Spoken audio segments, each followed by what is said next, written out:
The history of Hawaii begins way back when the Polynesians first landed sometime around 1150. For the next 500 years or so, the islands remained isolated until British explorer Captain James Cook accidentally stumbled on them in 1778.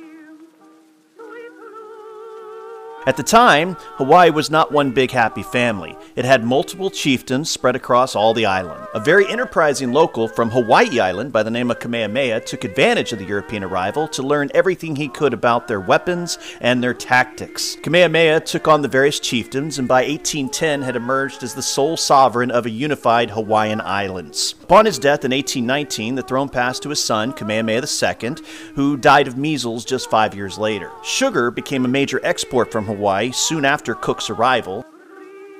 By the mid-1800s, more and more American planters and missionaries had settled in Hawaii to partake in the sugar bonanza and to spread the gospel. As more Americans came, U.S. interests in the islands multiplied. By the reign of Kamehameha III, American settlers were demanding more say in kingdom politics. When King Kamehameha the Fifth died in 1873, without leaving a named successor, the legislature elected Lunalilo king. He was a highly popular king and had big plans for the Aloha state, but his reign was short-lived.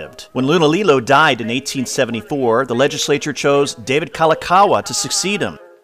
Cal Okawa strengthened ties with the U.S. by signing a treaty of reciprocity and selling Pearl Harbor to the Americans. He also encouraged the immigration of contract sugar workers to the islands, which further transformed the Hawaiian economy and culture. While Cal Okawa dreamed of reinvigorating Hawaiian culture and creating a pan-Polynesian confederation, he ultimately reigned over the weakening of the Hawaiian monarchy. In 1887, he was pressured to sign a new constitution, nicknamed the Bayonet Constitution, because of the duress under which it was signed. It effectively made the monarchy little more than a figurehead position. When Cal Okawa died in 1891, his sister, Leto Kalani, ascended the throne. Leto Kalani was formidable, but the decline of the monarchy was irredeemable. She attempted to restore the power of the monarchy, but pro-American elements under the leadership of Sanford Dole overthrew her on January 17, 1893. The coup d'etat established the Republic of Hawaii, but the ultimate goal was the annexation of the Hawaiian Islands to the United States, which was temporarily blocked by President Grover Cleveland. Attempts were made to restore the monarchy and oppose annexation, but with the outbreak of the Spanish-American War, President McKinley and the United States were determined to annex Hawaii, which was finally accomplished by a joint resolution of Congress that McKinley signed on July 7, 1898.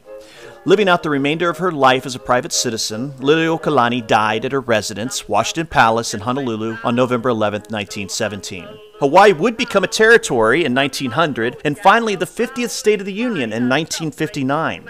In 1993, the United States Congress adopted a resolution that acknowledged that the overthrow of the Kingdom of Hawaii occurred with the active participation of agents and citizens of the United States. And now we know. And knowing is half the battle. When old Bill Bailey plays the ukulele down in Honolulu, they do the hula hula every year.